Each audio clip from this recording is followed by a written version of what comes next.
¿Cuántos tipos de hipersensibilidad hay? Ya. La primera se caracteriza por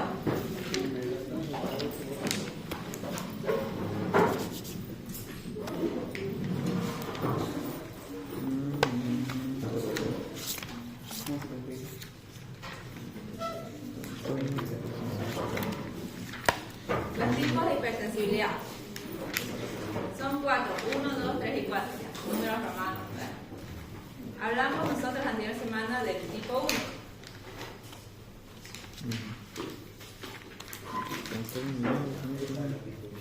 No, esa es la tipo 2. La tipo 1 quedamos en que nos vamos a acordar que el principal protagonista es la inmunoglobulina E.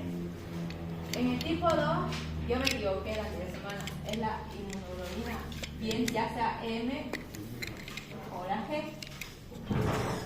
Y en el tipo 3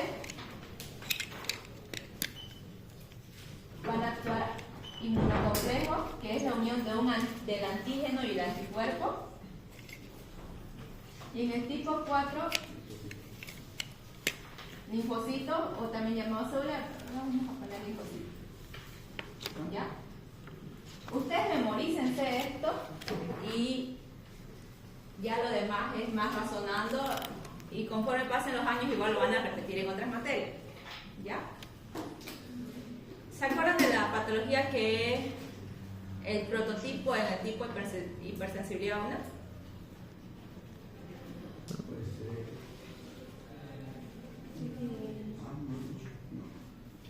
Asma.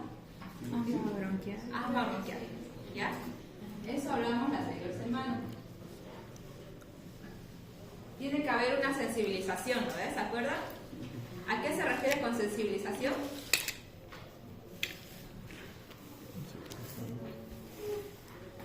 Que teníamos que pasar primero por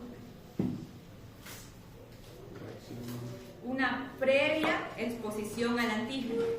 O sea, no en mi primera exposición yo voy a generar este tipo de hipersensibilidad, sino que tiene que haber una previa exposición donde mis células plasmáticas, o sea, las células, los linfocitos B que están produciendo anticuerpos, puedan segregar anticuerpos específicos para este antígeno, ¿verdad? Y ahí es donde nos genera la inmunoglobulina E específica para el antígeno. Pónganle que en el asma bronquial puede ser que mi paciente sea alérgico a polen o a ácaros, que le llaman, que cuando sacuden la cama, o puede ser alérgico a, no sé, bueno, a cualquier antígeno que pueda ser reconocido en el cuerpo. Entonces, estas inmunoglobulinas E, que son las protagonistas de este tipo de hipersensibilidad, van a estar unidas, ¿a qué dijimos?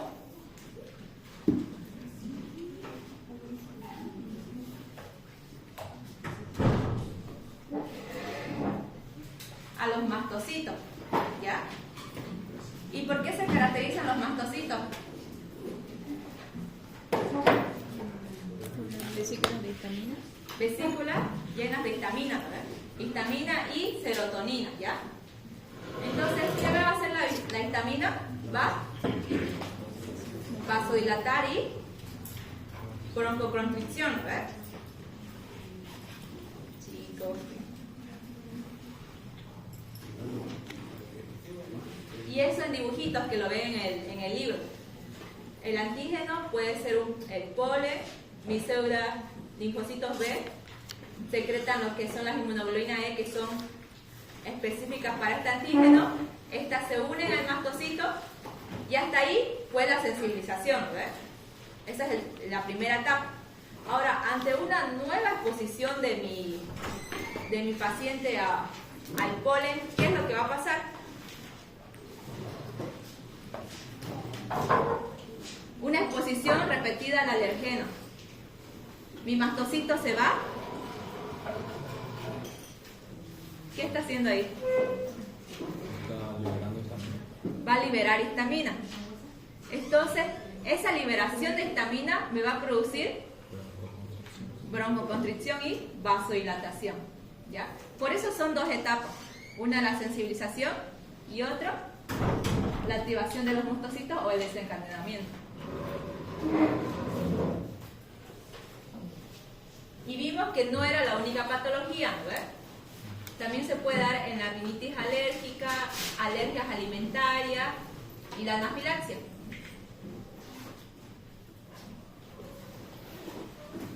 Y esto es lo mismo, pero en otras imágenes. La primera exposición, ¿qué me genera? Inmunoglobulina E específica para el antígeno. ¿Y esta dónde se une?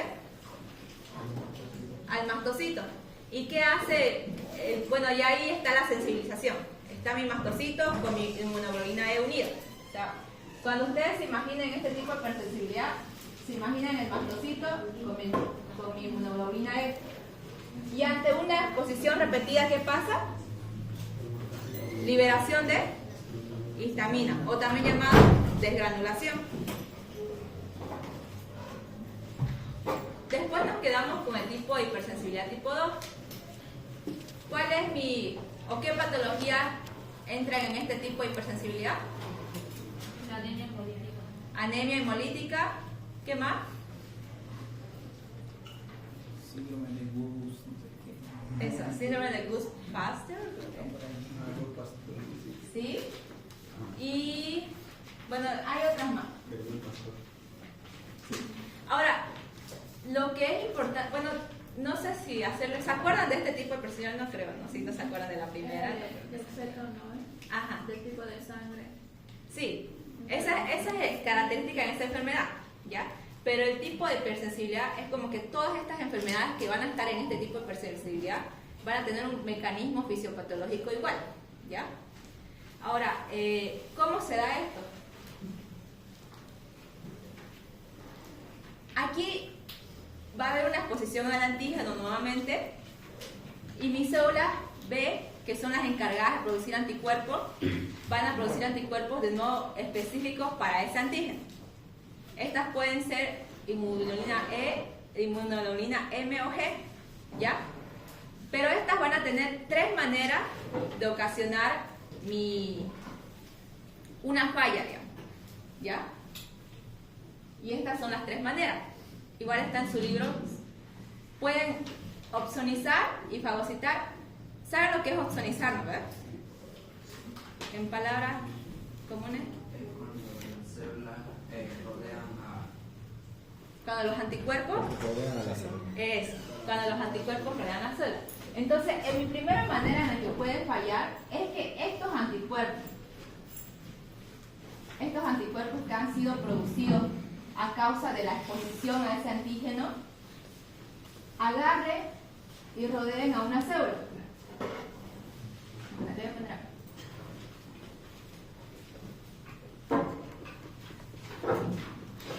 Lo que se llama opsonización. ¿A ver? Lo vemos ahí. La célula ha sido opsonizada por estos anticuerpos, los que fueron producidos específicamente para un antígeno que ya había sido, por el que ya había sido sensibilizado. La segunda manera dice es la inflamación mediada por el complemento y receptor para FC. Estos anticuerpos se van a unir a un tejido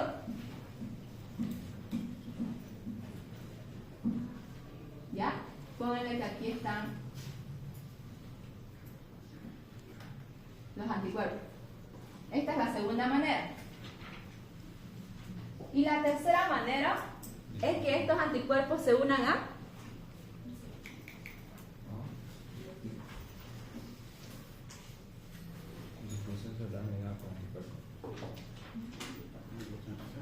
se están uniendo receptores. Fíjense aquí, dice, el anticuerpo inhibe la unión del neurotransmisor al receptor. Ustedes están llevando en fisiología, ¿no ves? Que hay una unión neuromuscular. Este es el músculo y aquí está mi célula nerviosa. ¿No ven? Lo que ven ahí. ¿Qué secreta mi célula nerviosa? Neurotransmisores. En este caso, acetilcolina. Y Y para funcionar el músculo tiene que tener receptores a este neurotransmisor, ¿no ves? Ahora, en vez de que este neurotransmisor se una a este receptor, va a venir mi anticuerpo y lo va a tapar. Y es el mismo anticuerpo acá, ¿ya? Son diferentes mecanismos de cómo puede dañar este anticuerpo. Ya sea en la unión neurotransmisor-receptor, y esto es en la enfermedad de... Hipertiroidismo. No. Si estamos hablando de la unión neuromuscular, es de... Miastenia grave. Eso. Miastenia grave. En el hipertiroidismo sucede lo mismo. Una célula tiroidea tiene su receptor para las hormonas tiroideas y en vez, o sea, lo normal sería que se unan, ¿no ves? Pero va a venir el anticuerpo y se va a unir. Y ahora, en este caso, mi anticuerpo lo está inhibiendo, ¿ya? Porque no está permitiendo la función de la acetilcolina. Pero en este caso, esto ya es para conocimiento de ustedes, pero en este caso la va a estimular y me va a producir una mayor secreción de hormonas tiroideas. Es no es la hormona tiroidea, es tiroestimulante, algo así. Pero aquí es la hormona tiroidea, ¿ya? Entonces estas hormonas tiroideas se van a secretar en mayor cantidad y me va a causar lo que es el hipertiroidismo, ¿ya? Ahora, esto es importante porque esto sí fue pregunta de examen un año. Yo igual dije, ¿cómo fue esa pregunta? Pero en el examen práctico les decía el doctor cuáles son los mecanismos de la lesión mediada por hipersensibilidad tipo 2, ¿ya? Entonces lo único que ustedes tienen que poner son los nombres. La primera es Opsonización. y fagocitosis. Los que están ahí arriba, está bien. Opsonización y fagocitosis. La segunda, Mediada por complemento. mediada por complemento. Y la tercera, Difusión celular. mediada por anticuerpos. Esas son las máquinas, cómo funciona, pero ustedes tienen que nombrarlos, solo los nombres, ¿ya? Con que lo entiendan y se memoricen los nombres está bien, por si les preguntan. No estoy diciendo que va a ser pregunta, pero fue pregunta un año, ¿ya? Ya. No sé, ¿me entendieron hasta ahí? Sí. ¿Seguro? Sí. Ya. En el primer paso, en el que mi célula fue opsonizada, dice fagocitosis, ¿no ves? ¿Se acuerdan lo que es fagocitar? Sí. Comer. Comer, ya, está bien. Entonces, eso es lo que pasa. Cuando mi fagocito, digamos, puede ser un macrófago, vea otras células con anticuerpos, se lo come, ¿ya? A eso se refiere. En el segundo caso, ¿se acuerdan del sistema de complemento, no ves? ¿Sí? Entonces, mis anticuerpos, ¿qué van a hacer? Van a activar el sistema de complemento. A eso se refiere. Y en el tercer caso ya son por los neurotransmisores, ¿no? Tiene que ver eso. Y esa es la hipersensibilidad tipo 2. O sea, esas son como que las maneras en las que estos anticuerpos que han sido producidos me pueden afectar. ¿Está bien, chicos? ¿O? Es que me miran raro. Y pueden producir esas diferentes patologías, ¿no? Sí, las que están aquí. Y si se dan cuenta, dice mecanismo de la enfermedad, ¿no? ¿Verdad? Y va repitiendo cualquiera de estos tres. Lo que yo les decía en la enfermedad de Gray que vimos es el estimulación mediada por anticuerpos de los receptores de la hormona tiroestimulante, ¿vieron? Era tiroestimulante. Y la enfermedad de Graves, estimulación mediada por el anticuerpo inhibe la unión de la acetilcolina, ¿ya? Y lo que decía su compañero, el síndrome de Goodpasture, inflamación mediada por el complemento y por los receptores FC. Y por la opsonización y fagocitosis no se puede dar el síndrome de Goodpasture. El libro no lo refiere, así que supongo que no. Y lo que yo les hablé de la anemia hemolítica es un ejemplo de opsonización y fagocitosis. ¿Se acuerdan un poco cómo era? La anemia hemolítica.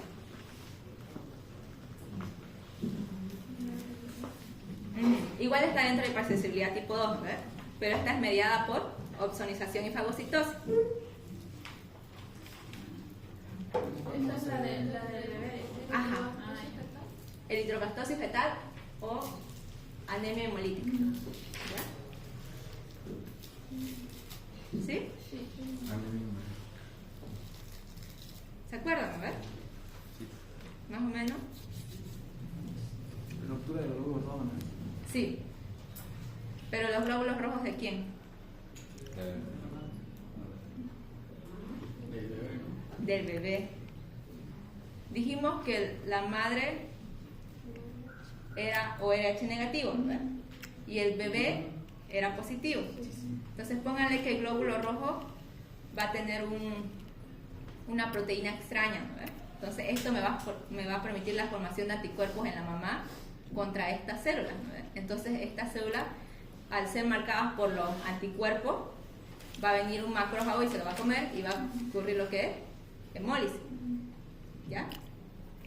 Ah, sí, eso pasa en el segundo embarazo, no en el primer, o puede pasar en el primer también.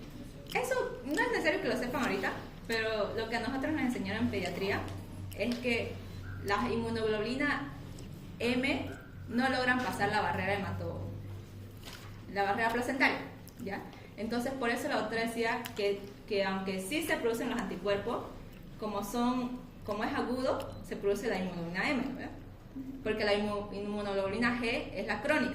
Entonces ante un segundo embarazo ya va a haber la producción de inmunoglobulina G, porque ya tuvo tiempo para desarrollarse y ellos sí pueden cruzar la barrera placentaria. ¿Ya? Esa es la razón por la que dicen que en el segundo embarazo recién se va a afectar el bebé.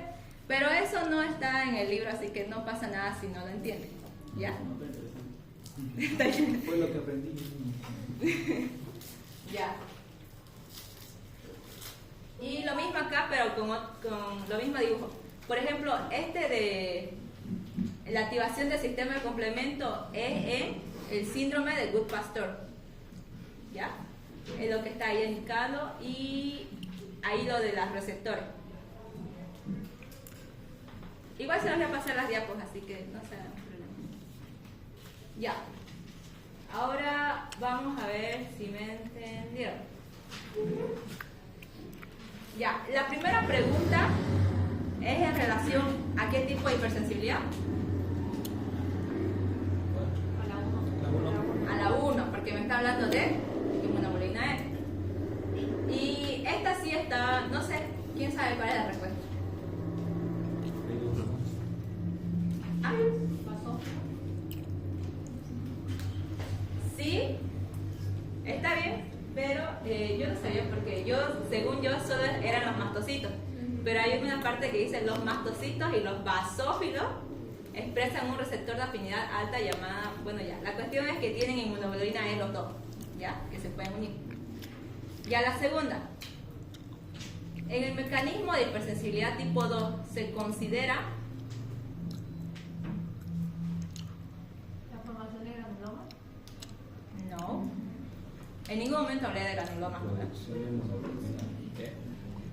No, esa es la de tipo 1. Ninguno, ¿no ves? Dijimos que solo había, ¿qué dice? Anticuerpos. Anticuerpos que se producen en, ¿qué dice? Pueden ser específicos de antígenos a la célula. Ya la cuestión es que se producen anticuerpos, ¿ya? Ahora vámonos a la hipersensibilidad tipo 3. Aquí es donde hay el inmunocomplejo, que dijimos que era la unión de antígeno, anticuerpo. ¿Ya? Bueno, en la patogenia dice va a haber la formación de inmunocomplejos, estos se van a depositar en algún tejido y va a haber la inflamación en los sitios de depósito. Ya, lo mismo. Mi célula B se sensibiliza, forma anticuerpos específicos para un antígeno, pero esto no. Pero estos anticuerpos se van a unir a antígenos que estén en la circulación, ¿ya? Por ejemplo, si ven ahí, los anticuerpos son los azulitos y los verdes son los antígenos. hay un anticuerpo libre, B, el antígeno se une y el daño va a estar dado cuando este complejo antígeno-anticuerpo se deposite en algún lugar, ¿ya? Este depósito, pónganle que lo normal es que mi vaso sanguíneo esté libre, ¿verdad? Ahora, cuando hayan estos depósitos, mi cuerpo va a reaccionar contra ellos. Y es ahí cuando ven que viene el neutrófilo. Y el neutrófilo tiene enzimas proteolíticas. Entonces, al unirse a la porción del anticuerpo, va a liberar estas enzimas y me va a producir un daño tisular. A eso se refiere con el daño en la hipersensibilidad tipo 3. Ahora, la enfermedad prototipo de este tipo de hipersensibilidad es la enfermedad del suero agudo. Ya, ¿a qué se refiere esto? Esto actualmente ya no se da mucho. Bueno, ya no se da porque ya la tecnología ha avanzado y no se hace este tipo de procedimiento. Eso. Lo que pasa es que más antes, cuando querían proteger a las personas contra la difteria, o sea, es una enfermedad que van a llevar en bacteriología, no sé si ya la han llevado. ¿Difteria? ¿Ya la pasaron? ¿Cuál difteria o cuál? Sí, no, difteria. ¿No es hongo? Causada por el estreptococcus difteria. Es estreptococcus. Corynebacterium. Ya. Entonces, ¿qué hacían las personas? Administraban suero extraño procedente de caballos inmunizado a las personas. Entonces, cuando este suero era inyectado, eran proteínas extrañas para el organismo. Entonces, eran antígenos extraños, ¿verdad?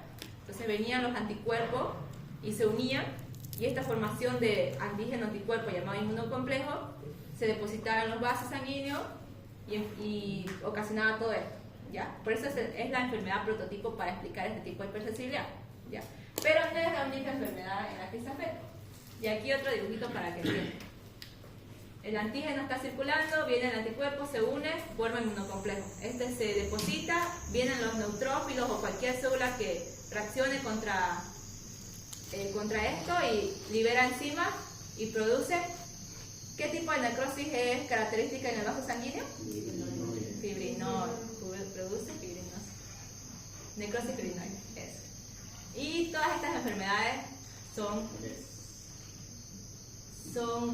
que tienen este tipo de hipersensibilidad. Tenemos la de lupus eritematoso. Creo que esta sí es pregunta de examen. Ajá, no me acuerdo bien. ¿Ya? Ya, antes de ir allá. Sí, creo que sí. A ver.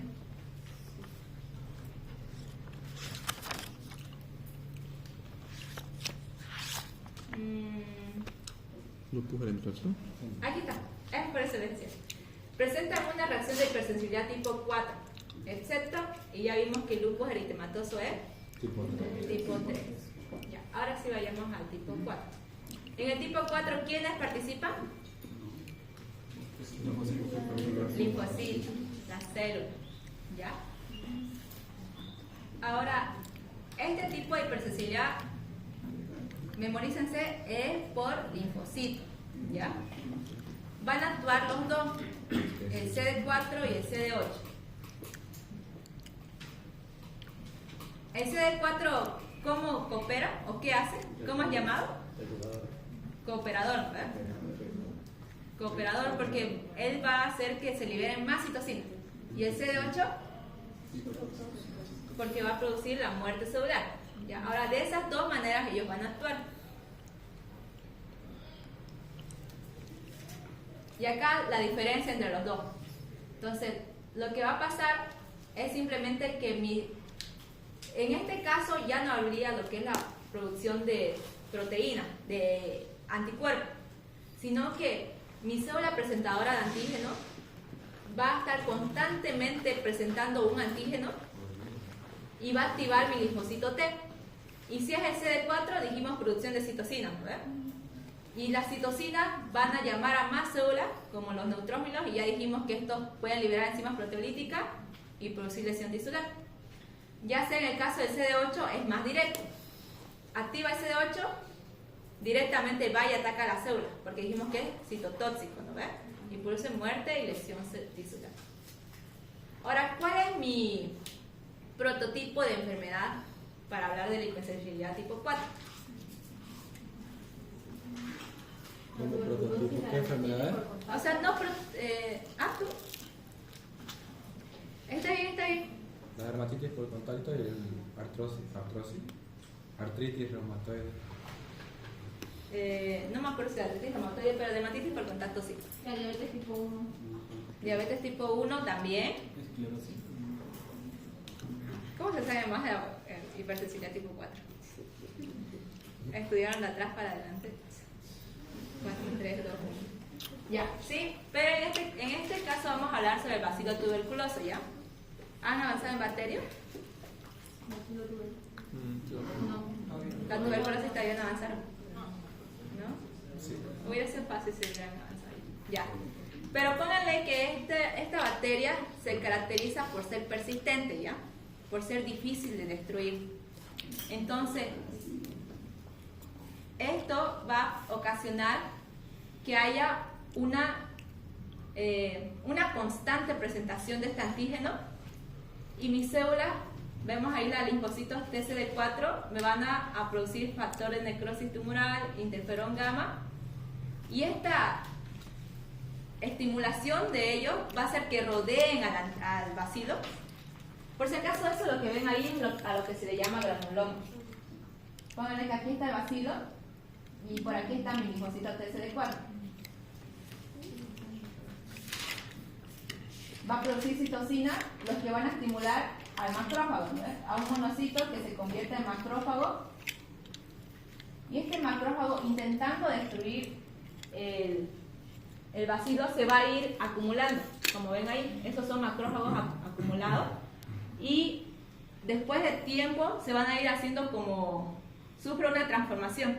Lo que dice, con la activación mantenida, los macrófagos sufren una transformación en células epiteloides. ¿Ya? ¿Y a qué denominamos granuloma? Cuando al microscopio vemos estas células epitelioides, ya, rodeadas por un collar de linfocitos, se denomina granuloma. O sea, ustedes simplemente a la descripción gráfica que ven ahí se lo denomina granuloma. ¿Ya? Y los tipos de enfermedades que ustedes decían: diabetes mellitus, artritis reumatoide, la dermatitis por contacto también, y no está de bacilo, ya, pero está bien. Y aquí es el cuadrito que tienen al inicio de su libro. Y ahí está lo que yo les decía, que en la hipersensibilidad tipo 4 se forman los granulomas. ¿Ya?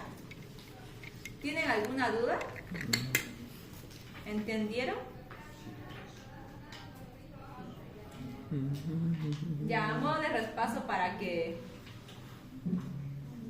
¿cuáles eran los mecanismos de lesión de la hipersensibilidad tipo 2? La ozonización, fagocitosis, la inflamación mediada por el crecimiento del receptor y la disfunción celular mediada por anticuerpos. Eso. Ya. ¿Se acuerdan que hablamos también de una pregunta que les hizo el doctor, que era de los años pasados, sobre la tolerancia inmunitaria? ¿A qué se refería? Ya, ahorita estamos dejando el tema de hipersensibilidad y estamos yendo al tema de enfermedades autoinmunitarias. ¿Ya? Tolerancia inmunológica.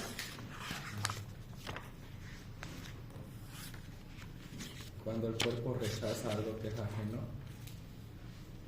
Bueno, o no recibe correctamente la antígeno. Tolerancia es como que dar permiso, ¿no? Algo así. Entonces, mi cuerpo no tiene que responder ante antígenos propios. Eso se le llama tolerancia inmunológica. O también, en otras palabras, dice capacidad de discriminar entre los componentes propios y no propios. O sea que los linfocitos, y creo que están más atrás, y está en el libro. Aquí está. La tolerancia inmunitaria es el fenómeno de falta de respuesta a un antígeno inducido por la exposición de los linfocitos a ese antígeno. Está medio raro, ¿no?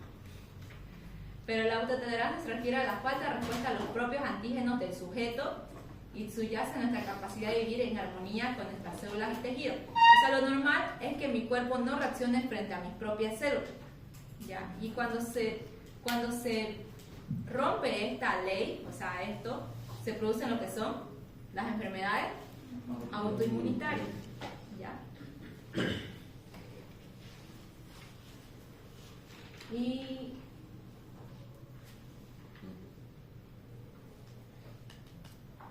ya. Esto es solo introducción y esto igual no creo que les pregunte el doctor. El doctor siempre les pregunta, más que lo fisiológico, les pregunta lo patológico. O sea, siempre en el libro al inicio van a ver como una introducción de cómo funciona. Por ejemplo, igual creo que les muestra cómo se crean los linfocitos T, los linfocitos B, cómo se diferencian, ¿no? Creo que sí vi una pregunta sobre la diferenciación de linfocitos B, pero de ahí la mayoría de las cosas son más de lo patológico, o sea, de lo que van a ver en la enfermedad, ¿ya? Así que esto igual es más, no sé si lo habrán llevado en histología, no me acuerdo, pero hay dos tipos de tolerancia, ¿ya? Tolerancia central y periférica. La tolerancia central se refiere al momento en el que están siendo diferenciados los linfocitos. O sea, los linfocitos T, ¿dónde se diferencian? En el timo. ¿Y los linfocitos B? En la médula ósea. Póngale que ahí cada uno en su casita, digamos, ahí reciben o son instruidos para no reaccionar contra antígenos propios, ¿ya? Y la tolerancia periférica ya se refiere a las medidas que toma el cuerpo para que si es que un linfocito se le escapó y sí reacciona contra antígenos propios, lo puede desactivar de tres maneras. Uno es la anergia clonal, que es simplemente que se inactiva de manera funcional. El otro es la muerte celular inducida por activación. Se dice que el linfocito va a producir su propia apoptosis. Digamos, se va a dar cuenta que está mal y se va a dar apoptosis. O es el clúster inmunológico, y aquí está más especificado. Simplemente en la anergia póngale que el linfocito no respondió, así. Y en la 2, que dijimos que era por apoptosis, la eliminación. Y en la 3, que decimos que es secuestro inmunológico, se dice que hay linfocitos T reguladores, que estos van a suprimir a estos linfocitos T reactivos, ¿ya? O sea que este es mediado por un linfocito T regulador. Esas son las tres maneras. No creo que les pregunte, pero es a modo de introducir esto.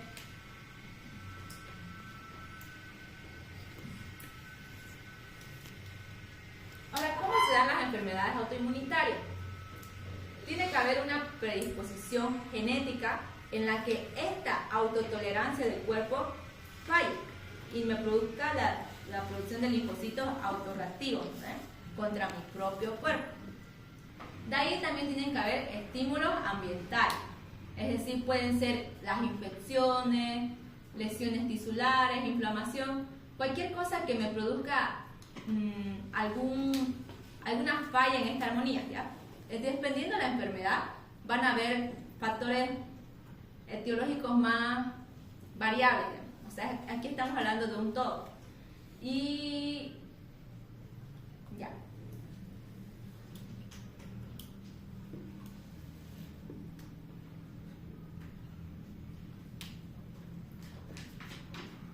Ya, dijimos que entre los factores ambientales estaban lo que eran las infecciones, ¿no? Entonces aquí les va a hablar sobre cómo las infecciones pueden inducir a una enfermedad autoinmunitaria.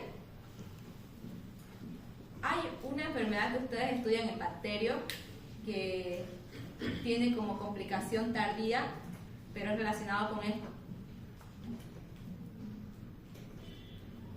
¿Se acuerdan? No me acuerdo si es el estreptococo beta-hemolítico o es el...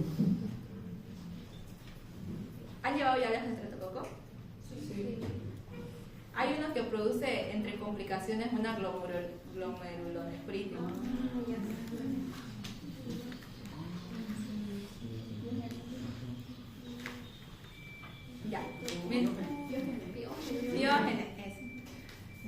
Entonces, ¿cómo funciona esto?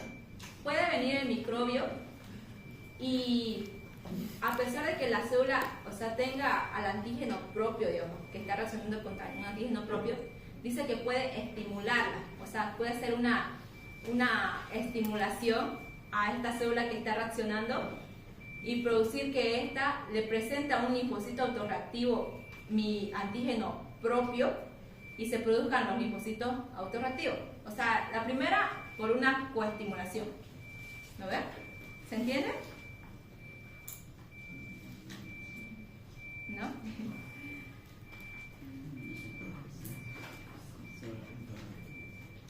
O sea, ya hubo la predisposición genética de que hay un linfocito autorreactivo, ¿verdad? Mi linfocito está ahí. Pero ante la presencia de un microbio, digamos que mi célula se puede confundir y agarrar el antígeno propio, y como ve que el microbio todos están alterados, ponle, y va y se lo presenta al linfocito.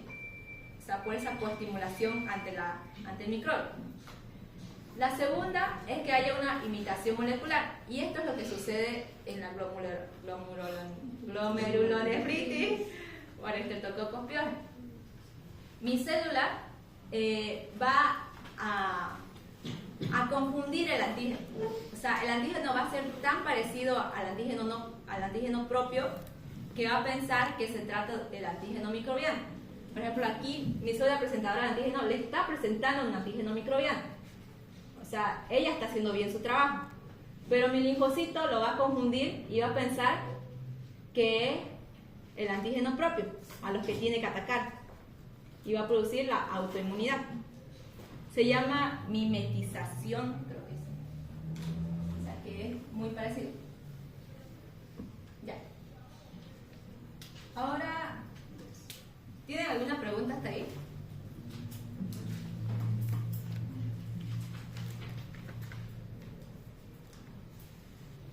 ¿Todo bien?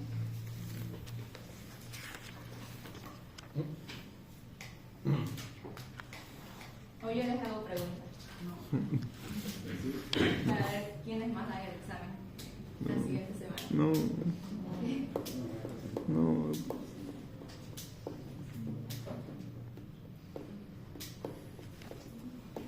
A ver.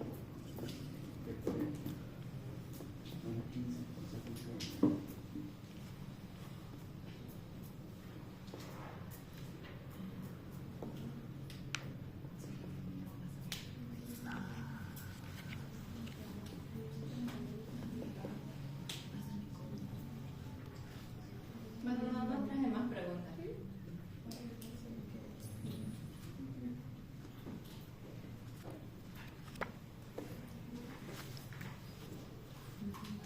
Ya, vamos a hablar del lupus eritematoso sistémico. ¿Se acuerdan de qué tipo de hipersensibilidad es? Tipo 3. Tipo 3. En el libro, no sé si, creo que cada patología ya se las empieza a describir una por una, ¿no? De esto les voy a hablar porque salió una pregunta de examen, pero vamos a ir directamente a la pregunta para que, aunque sea se lleven eso y del otro ya no se acuerden. Sobre la nefritis lúpica, ¿ya? Este lupus eritematoso sistémico se caracteriza por afectar todos estos órganos, ¿ya? Que ven ahí. Y ya cuando hablamos de el riñón, si dijimos que es hipersensibilidad tipo 3, ¿qué sucede en el lupus eritematoso sistémico de manera general? Depósito de inmunocomplejo. ¿Ver? Entonces, este depósito de inmunocomplejo a nivel del riñón no se ve, pero quería más que todo por acá. En la microfotografía de la cuestión, lo que ustedes tienen que memorizar es que se va a presentar al microscopio, o sea, la lesión característica que va a ver el patólogo se le puede llamar asas de alambre, ¿ya? Y estas son los depósitos densos subendoteliales que corresponden a asas de alambre observadas mediante microscopía óptica. Ya. O sea, el doctor les preguntaba en esa pregunta que decía, ¿Cuál es la lesión característica en la nefritis lúpica? ¿Ya? Entonces, es en asa de alambre la lesión que se va a ver a través de la microscopía. Ya, ahora volvamos al lupus eritematoso sistémico.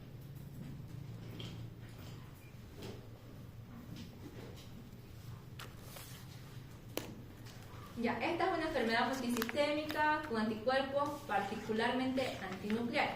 Ahora, aquí ya nos está hablando más específico, ¿no ves? ¿Contra quiénes van a ser estos anticuerpos? Contra el núcleo. Entonces, y esta es más característica en las mujeres. Nuevamente dijimos que las enfermedades autoinmunitarias se caracterizaban por una predisposición genética y por un factor ambiental. En este caso, el factor ambiental va a ser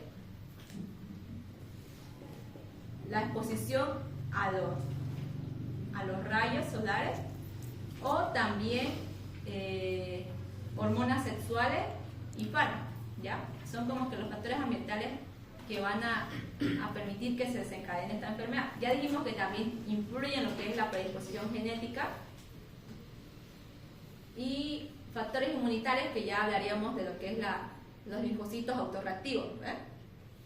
Que no es normal, pero que se producen en estas pacientes.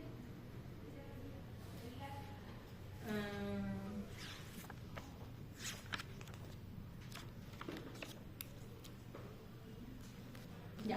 ¿Qué va a pasar en el lupus eritematoso sistémico?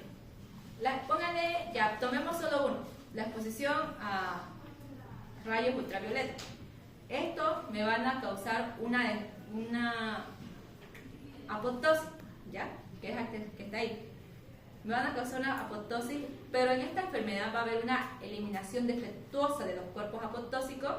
Entonces, estos antígenos, pónganle que van a estar a nivel sistémico y van a venir los anticuerpos y se van a unir a ellos formando mi inmunocomplejo, ¿ya? Por eso se llaman antígenos antinucleares, porque se van a unir contra el núcleo de otra célula, de una misma célula, de un mismo organismo, pero que hubo una destrucción previa de esto, ¿no? Y ante esta falla de autotolerancia ya se producen esos anticuerpos, ¿no?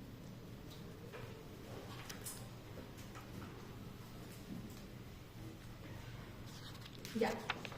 Ahora, ¿qué otros anticuerpos pueden haber? Bueno, estos anticuerpos antinucleares se van a subdividir contra ADN, contra histonas, contra proteínas. Bueno, eso ya es información extra.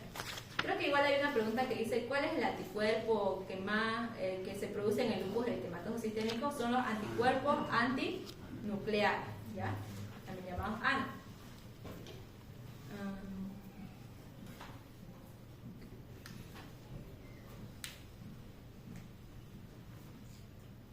¿Afecta más a los hombres o a las mujeres? A las mujeres. ¿Por qué? No sé. Voy a dar respuesta a las mujeres. Ya. ¿Y qué va a pasar aquí? Bueno, ya dijimos, los anticuerpos antinucleares se van a unir a los antígenos. ¿Se dan cuenta? Es el mismo patrón que vimos en la hipersensibilidad tipo 3, ¿no? Que los anticuerpos se van a unir al antígeno. Entonces, en este caso, a los antígenos nucleares, formando inmunocomplejos que inducen una respuesta inflamatoria, llamando más células inmunes que a su vez crean más anticuerpos. Ya eso es el desarrollo de esta enfermedad, pero su base es lo mismo.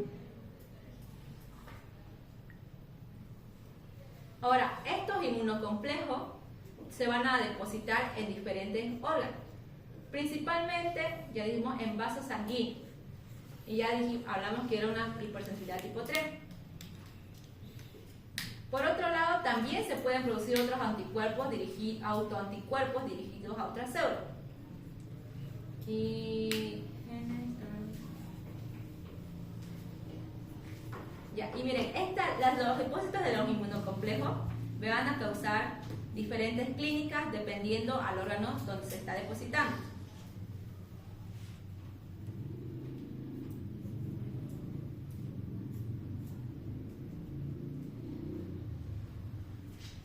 Entonces, si es que la clínica me la va a dar dependiendo dónde se deposite mi inmunocomplejo, la clínica va a ser muy variable dependiendo del de esto y el curso y la duración de la enfermedad.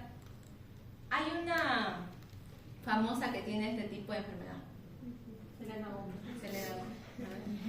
Eso va a contar eso. No. No, pero para que se acuerden. Y lo característico igual de esta enfermedad es, cuando ustedes lleven semiología, es la alas de mariposa. Se le llama aleritema, que se va a dar en las mejillas, ¿ya? Es le dicen tipo de fascia, o fascia lúpica, ¿ya? Pero eso es ya para conocimiento más adelante. Ahora, a nivel cardíaco, ¿cómo se puede manifestar esta enfermedad? Entonces, ¿qué divide la válvula mitral? Anatomía. Derecho. La válvula mitral. Es la que tiene dos válvulas. Auricular. La válvula mitral. ¿Dónde se encuentra? A la derecha. En el izquierdo. Aurícula izquierda y ventrículo izquierdo. Válvula mitral. Ya, esto pero les van a preguntar más adelante. Esto pero es para que se ubiquen. Y eso deberían saberlo porque ya pasé en anatomía. Ya. La válvula mitral en el lupus eritematoso se va a afectar, ¿ya? Y va a dar lo característico que es la endocarditis de Lippmann-Sachs, así se llama. Si ven morfológicamente, van a aparecer, se llama vegetaciones, yo hubiera dicho nódulos o algo así, ¿ya? Que se van a encargar de engrosar esta válvula, ¿ya? Y, bueno, lo ven ahí. Y lo otro que le dije que es importante, la nefritis lúpica con la lesión de asa en alambre. Ya. Y esto es lo último, chicos. ¿Ya? Vamos a hablar del síndrome de Sjögren. Sí.